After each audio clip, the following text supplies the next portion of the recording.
Good morning बच्चों। आज के टॉपिक में हम पढ़ने वाले हैं इलेक्ट्रिक चार्जेस एंड फील्ड्स, जो कि चैप्टर 1 है। क्लास 12 फिजिक्स का चैप्टर 1 है और इसी में ही हमारा टॉपिक है गॉस थ्योरम। तो इससे पहले के टॉपिक्स मैं आपको क्लियर करा चुका हूँ, पढ़ा चुका हूँ, और आज के टॉपिक में हम गॉस थ्योरम पढ़ेंगे। तो बच्चों, जो लोग चैनल पे नए आए हैं वो चैनल को सब्सक्राइब कर दें और वीडियो को लाइक कर दें ताकि मेरी वीडियो की नोटिफिकेशन आपको सबसे पहले मिले।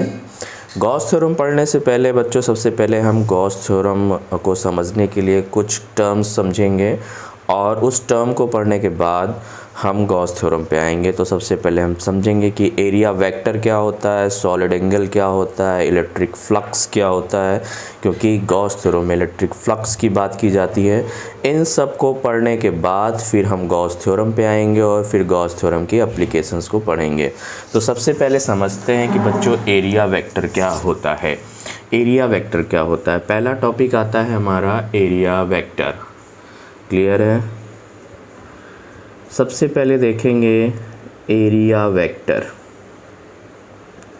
वैसे तो आपने एरिया पढ़ा होगा और एरिया एक स्केलर क्वांटिटी होती है, लेकिन यहाँ पे हम एरिया को एक वेक्टर फॉर्म में पढ़ने वाले हैं कि एरिया का एरिया वेक्टर कैसे हम फाइंड करते हैं। एरिया का एरिया वेक्टर हम कैसे फाइंड करते हैं। तो सपोज़ करते हैं कि हमारे पास एक कोई एरिया है, ये कोई एरिया है। इस एरिया का वेक्टर किधर होगा। जैसे कि मैं बात करूं, ये जो प्लेन है, ये प्लेन आपका 2D है, ओके, यानी x और y एक्सेस में है। ये पेपर कैसा है, 2D है। इसके मैं वेक्टर की बात करूं तो इस एरिया के नॉर्मली, इस एरिया के जो नॉर्मल होगा वो इस एरिया का एरिया वेक्टर होगा। तो अगर मैं सपोज़ करता हूँ ये कोई एरिया है तो इसका एरिया वेक्टर क्या होगा, इस एरिया के जस्ट परपेंडिकुलर होगा।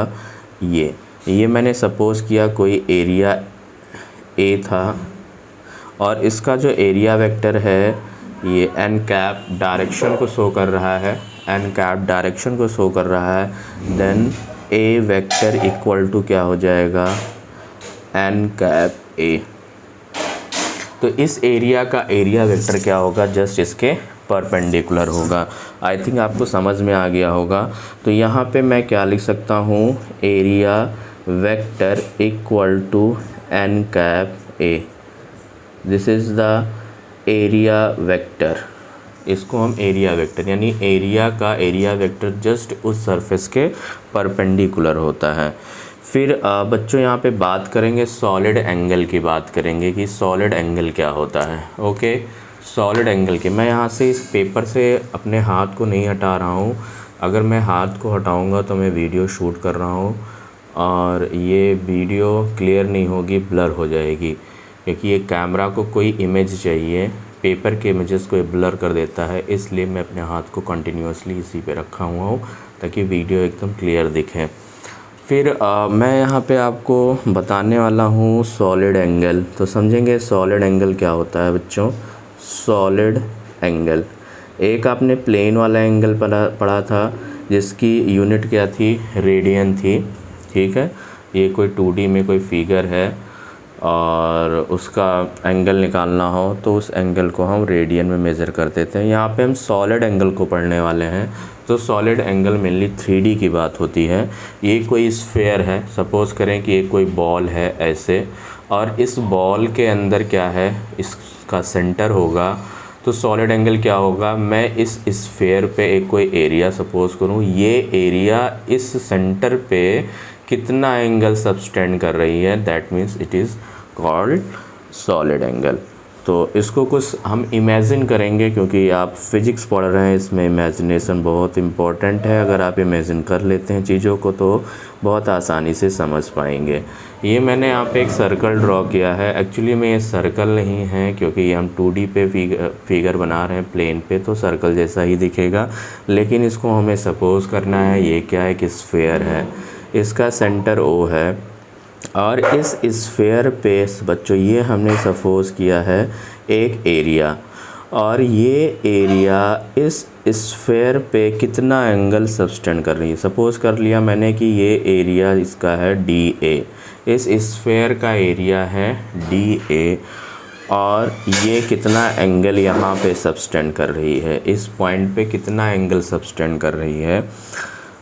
तो दैट्स मीन्स इसको हमने लिखा है d ओमेगा। अभी मैंने छोटा सा एंगल लिया क्योंकि ये एरिया जो है ये DA एरिया इस स्फेयर के सेंटर पे d ओमेगा एंगल सब्सटेंड कर रही है और इसकी सेंटर से यहाँ तक की डिस्टेंस r है। तो आपने बच्चों पढ़ा था, क्या पढ़ा था, आपने पढ़ा था जो एंगल होता है, एंगल इक्वल टू क्या होगा, एंगल जो d ओमेगा होगा, d omega is equal to हम लिख सकते हैं DA अपॉन का r²। ये फॉर्मूला होता है। r का अपॉन रेडियस पढ़ा था तो यहाँ पे ये एरिया अपॉन का इसका स्क्वायर, ये d ओमेगा होगा। यानी कि जो ये DA एरिया है इस स्फेयर पे कितना एंगल सब्सटेंड कर रहा है, DA अपॉन r²। और अगर हम ये पूरे एंगल की बात करें यानी कि इस पे ओमेगा कितना होता है तो इसको हमें इंटीग्रेट करना पड़ेगा। इसको हम इंटीग्रेट कर दें, इसी चीज़ को इंटीग्रेट कर दें तो हमें टोटल सरफेस के यानी इस पूरे स्फेयर के सरफेस के द्वारा इस सेंटर पे कितना एंगल सब्सटेंड हो रहा है वो निकल आएगा। Then d omega is equal to integration of DA r²।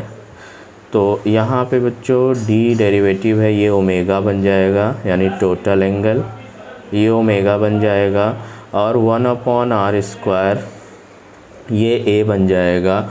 और एरिया सरफेस एरिया का area of surface area of sphere A equal to कितना होता है 4πr²। Surface area of the sphere अगर इसका रेडियस r है then omega is equal to हो जाएगा 4πr² अपॉन का r²। Then omega is equal to 4π, omega is equal to 4π। यानी जब हम एक 2D पे बनाते थे, ये 2D पे बनाते थे तो इस 2D पे कितना एंगल सब्सटेंड होता था 2π यानी 360, 2π यानी कि 360। लेकिन हम 3D पे देखेंगे यानी कोई स्फेयर कितना एंगल सब्सटेंड करेगा उसके सेंटर पे, वो 2D का 2 टाइम्स होगा, 4π एंगल सब्सटेंड करेगा। ओके, 4π एंगल को सब्सटेंड करेगा।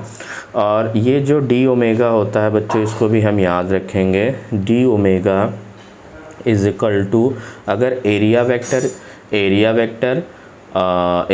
वेक्टर DA और जो ये r यहाँ पे हमने सपोज़ किया था ये दोनों सेम डायरेक्शन पे थे, ठीक है, तब ये चीज़ आई थी।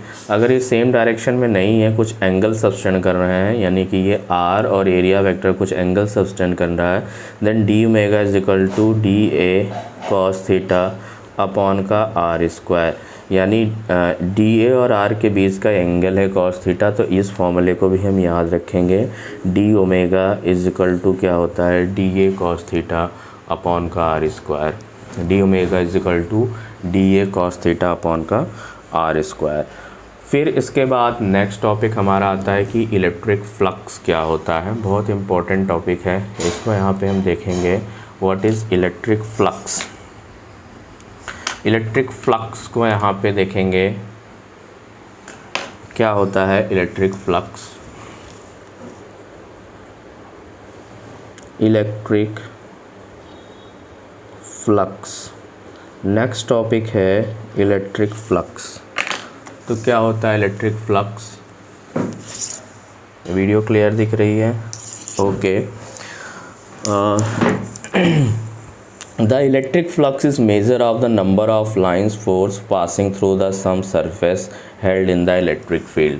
यानी किसी इलेक्ट्रिक फील्ड में कोई सरफेस अगर हम रख दें तो उस सरफेस पे अगर हम किसी इलेक्ट्रिक फील्ड में कोई सरफेस रख दें और उस सरफेस से कितनी number of field lines pass हो रही हैं तो हमको उसको बोलते हैं ये किसको, नंबर ऑफ़ फील्ड लाइंस को कौन का कैलकुलेशन क्या कहलाता है, इलेक्ट्रिक फ्लक्स कहलाता है।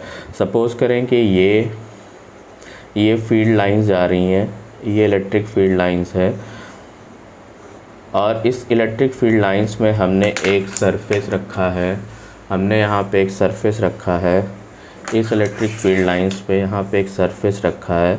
तो इस सरफेस से कितनी फील्ड लाइंस गुजर रही हैं, ये एरिया हमने ए रखा है और ये फील्ड इधर निकल रही हैं। तो इस सरफेस से कितनी number of field lines pass हो रही हैं, इसका कैलकुलेशन ही क्या है, इलेक्ट्रिक फ्लक्स कहलाता है। तो सबसे पहले इसकी डिफिनेशन लिखेंगे। डिफिनेशन है the electric flux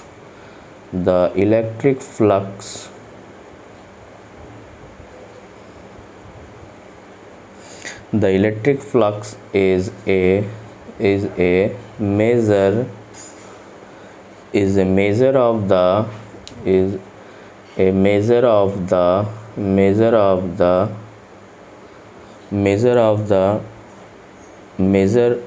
the number of lines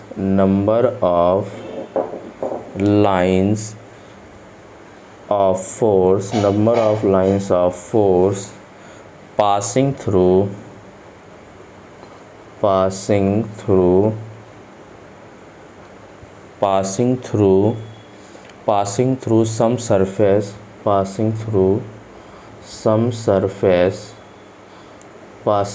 some surface held in the electric field. Okay, ये इलेक्ट्रिक फ्लक्स की डिफिनेशन हो गई बच्चों। फिर नाउ आगे देखेंगे, यहाँ पे पेज को। तो बच्चों यहाँ पे हमने एक इलेक्ट्रिक फील्ड लाइंस बनाई है, हमने डिफिनेशन आपको बता दिया। डिफिनेशन क्या बताया, the electric flux is measure of the number of lines of force passing through some surface held in the electric field. तो यहाँ पे हमने क्या बनाया भी, यहाँ पे एक इलेक्ट्रिक फील्ड हमने आपको दिखा दिया है। इस इलेक्ट्रिक फील्ड में कोई ए एरिया का सरफेस रखा है और उस पे उस एरिया में हमने डी ए यानी स्मॉल एरिया एलिमेंट सपोज किया है। इस स्मॉल एरिया एलिमेंट से अगर इलेक्ट्रिक फील्ड ई पास हो रही है तो इसका एरिया वेक्टर डी ए और ई के बीच में एंगल कुछ थीटा होगा। तो सपोज़ करते हैं कि let capital E be the electric field at the location of element D A. कैसे इसको कैलकुलेट करेंगे, ध्यान से समझेंगे। लिखेंगे let capital E be electric field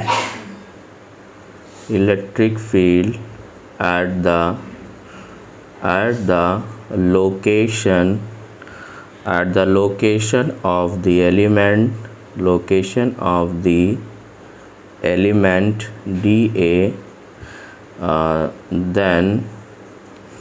then the scalar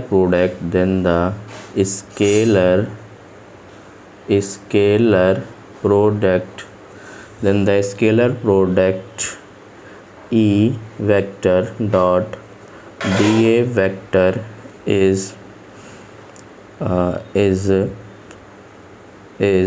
defined as electric flux through the element।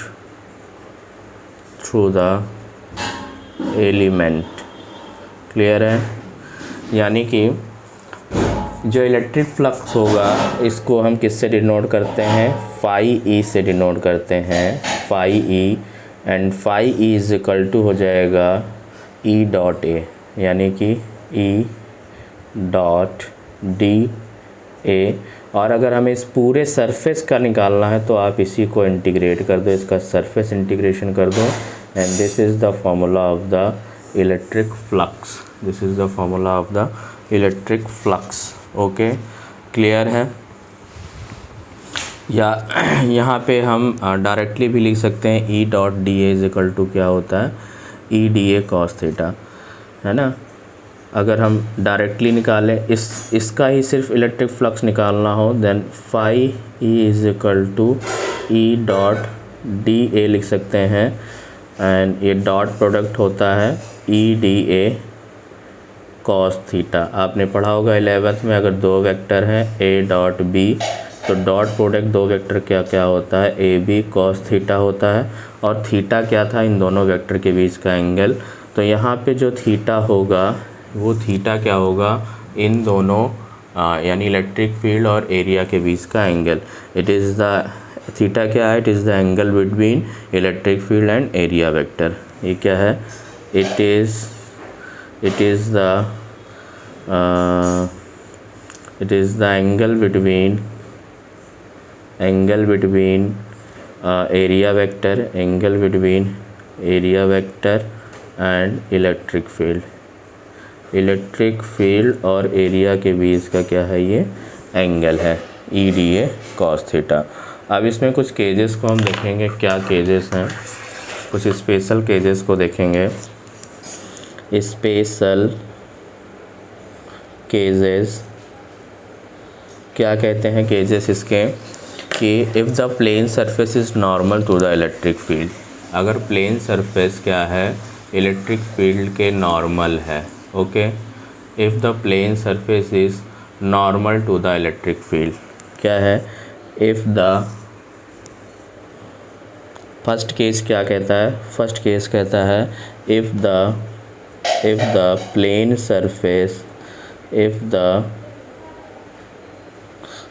Surface is normal, if the plane surface is normal to the electric field,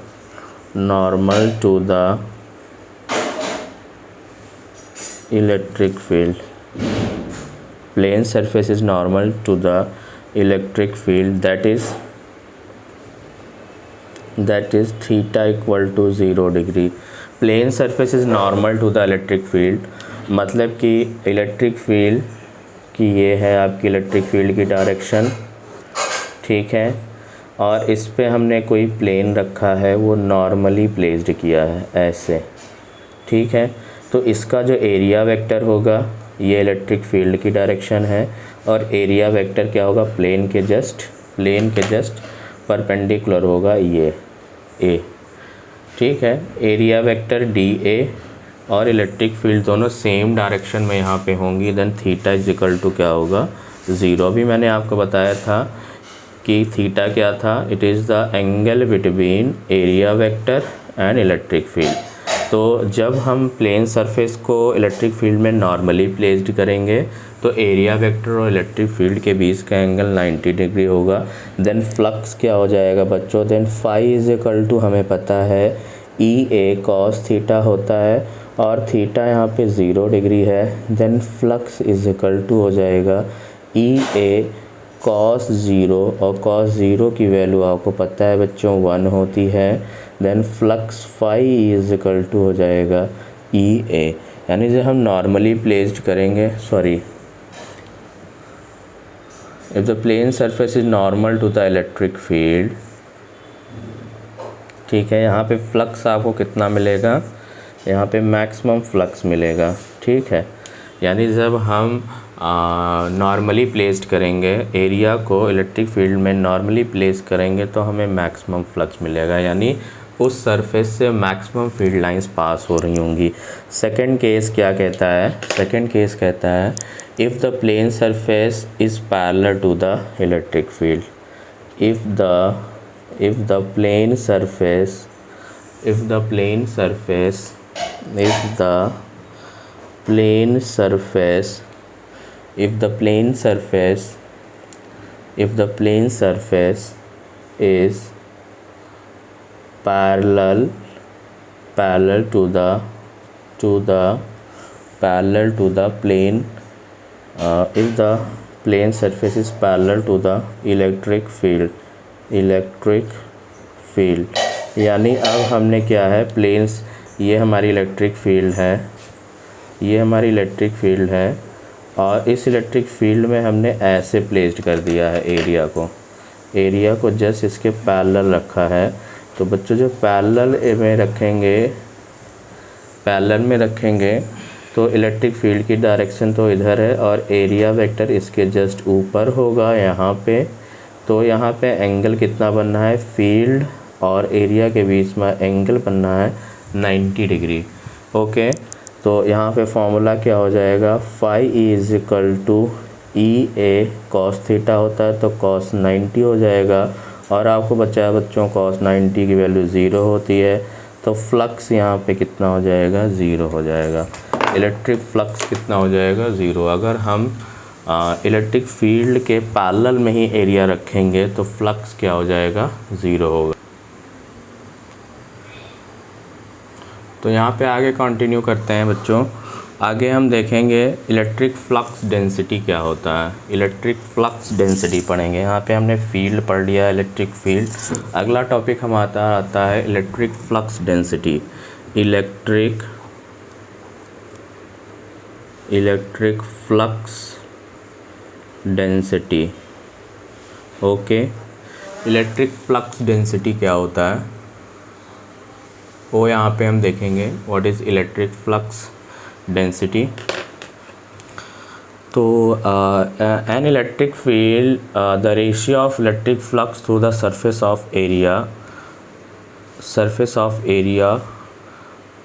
of the area of the surface is called the electric flux density at the location of the surface। तो mainly इसका formula सिर्फ डालेंगे। Electric flux density ये कहता है कि उस area से कितनी फ्लक्स निकल रही है ना, कितनी फील्ड लाइंस यानी कितनी फ्लक्स जनरेट हो रही हैं और अपॉन का एरिया। तो इलेक्ट्रिक फ्लक्स डेंसिटी हम कैसे निकालते हैं, electric flux density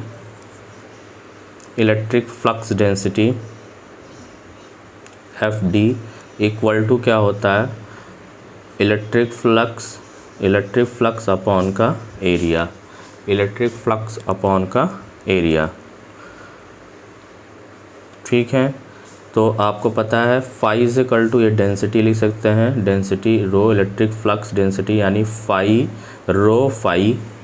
phi is equal to हो जाएगा फाई ई, और फाई ई को हम लिख सकते हैं ई ए अपॉन का ए, देन ई हो जाएगा, ठीक है। तो flux density same as the electric field, दोनों की यूनिट्स क्या हो जाएंगी, सेम हो जाएगी। फ्लक्स डेंसिटी और इलेक्ट्रिक फील्ड दोनों की यूनिट क्या हो जाती है, सेम हो जाती है। तो इसको यहाँ पे हम देख लेंगे। फिर unit and dimension of electric flux देखेंगे। नेक्स्ट टॉपिक में हम देखेंगे यूनिट एंड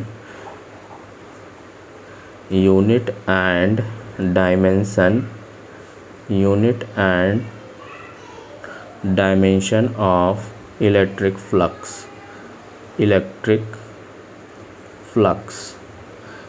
फ्लक्स का यूनिट और डायमेंशन यहाँ पे कैलकुलेट करेंगे, ठीक है। आपको पता है कि flux phi E is equal to क्या होता है, ई ए कॉस 0 पे हमें मैक्सिमम फ्लक्स मिलता है। तो phi is equal to E ए लिख लेंगे, यहाँ पे phi is equal to E ए लिख लेंगे। और बच्चों आपको पता है कि फ्लक्स को यहाँ पे phi E equal to electric field की यूनिट क्या होती है, न्यूटन पर कूलॉम, और इनटू ये एरिया है, एरिया की यूनिट होती है मीटर स्क्वायर। देन ये हो जाएगा newton metre square coulomb -1। This is the unit of electric flux. और इलेक्ट्रिक फ्लक्स की दूसरी यूनिट ये हो सकती है कि phi E is equal to, क्योंकि इलेक्ट्रिक फील्ड को हम वोल्ट पर मीटर भी लिख सकते हैं। इलेक्ट्रिक फील्ड का एक फॉर्मूला होता है E is equal to dV/dr minus dV/dr, और ये dV क्या है, वोल्ट है, और ये डिस्टेंस है, तो इसको V अपॉन का m वोल्ट पर मीटर लिखें। तो फिर से यहाँ से अगर हम कैलकुलेट करें तो वोल्ट पर मीटर और इनटू का मीटर स्क्वायर, तो वोल्ट मीटर, तो ये दूसरी यूनिट हो गई। ये पहली यूनिट, ये इसको न्यूटन मीटर स्क्वायर कूलॉम -1 भी लिख सकते हैं एंड वोल्ट मीटर भी लिख सकते हैं। तो इलेक्ट्रिक फ्लक्स की ये दोनों ही यूनिट होती है। क्लियर है, इतना क्लियर है। तो आगे देखेंगे डायमेंशन कैसे कैलकुलेट करेंगे, डायमेंशन आपने 11th में पढ़ा था। तो डायमेंशन यहाँ पे कैसे कैलकुलेट करेंगे, तो सबसे पहले हमें किसका डायमेंशन लिखना होगा, इलेक्ट्रिक फील्ड का। और इलेक्ट्रिक फील्ड क्या होता है भी, इलेक्ट्रिक फील्ड है आपका इलेक्ट्रिक फील्ड को वोल्ट पर मीटर लिख सकते हैं, वोल्ट पर मीटर। और वोल्ट की यूनिट कैसे निकालेंगे भाई, वोल्ट। तो ये फॉर्मूला आपने पढ़ा होगा, V=W/Q0। ओके, तो यहाँ से हम वोल्ट की यूनिट निकाल सकते हैं। यहाँ पे W है और W होता है mL²T-2, यानी कि ये W का डायमेंशन हो गया। और अपॉन में क्या आएगा, अपॉन में आ जाएगा Q0 है, और Q0 को हम लिख सकते हैं Q=IT, यानी ये 80 हो गया। और यहाँ पे मीटर आया है, तो मीटर से कैंसिल हो गया, सिर्फ L बचेगा। ओके, क्लियर है। तो इसको हम कैलकुलेट करेंगे, देन कितना आ जाएगा, mL³ T-3A-1। तो ये डायमेंशन हो जाएगा, इलेक्ट्रिक फ्लक्स का। ओके, क्लियर है। This is the dimension of electric flux. अब इतनी सारी चीज़ें पढ़ने के बाद अब हमारा यहाँ पे आता है गॉस थ्योरम। अब यहाँ पे हम देखेंगे गॉस थ्योरम क्या होता है। गॉसेस थ्योरम,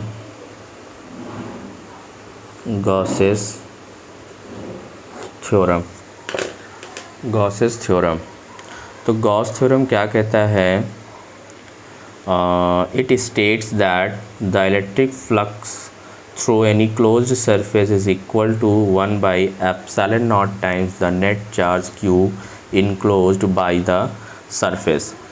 गॉस थ्योरम ये कहता है कि अगर कोई चार्ज है और इस चार्ज को इनक्लोज करता हुआ कोई एक गॉसियन सरफेस है, तो इस गॉसियन सरफेस से निकलने वाला जो नेट फ्लक्स होगा, जो नेट फ्लक्स φE होगा, वो Q/ε0 होगा। बहुत सिंपल सी थ्योरम है कि अगर किसी चार्ज को इनक्लोज करता हुआ कोई गॉसियन सरफेस है, तो इस गॉसियन सरफेस से निकलने वाला जो नेट फ्लक्स होगा वो Q/ε0 टाइम्स होगा। यानी उस चार्ज को, यानी उसका जो फ्लक्स होगा वो 1/चार्ज का 1/ε0 टाइम्स होगा, ऐसे बोल सकते हैं। तो इस थ्योरम को यहाँ पे लिखेंगे, the electric flux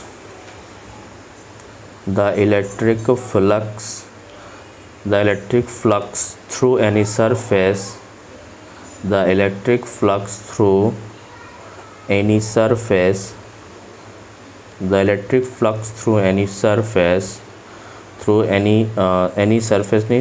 any surface, कैसा सरफेस होगा, ये क्लोज्ड होगा। Through any closed surface is equal to 1/ε0 times the net charge Q enclosed by the surface। Clear है बच्चों। The electric flux through any surface is equal to 1/ε0 times the net charge Q enclosed by the surface। Then phi is equal to क्या होगा, phi is equal to Q/ε0 होगा। और flux को हम क्या ले सकते हैं, इस फाई को हम ले सकते हैं सरफेस इंटीग्रेशन ऑफ E.dA, यानी फाई को हम ए भी ले सकते हैं। Then E.dA is equal to, ये सब आपस में इक्वल होंगे, यानी total flux enclosed by the Gaussian surface equal to Q/ε0।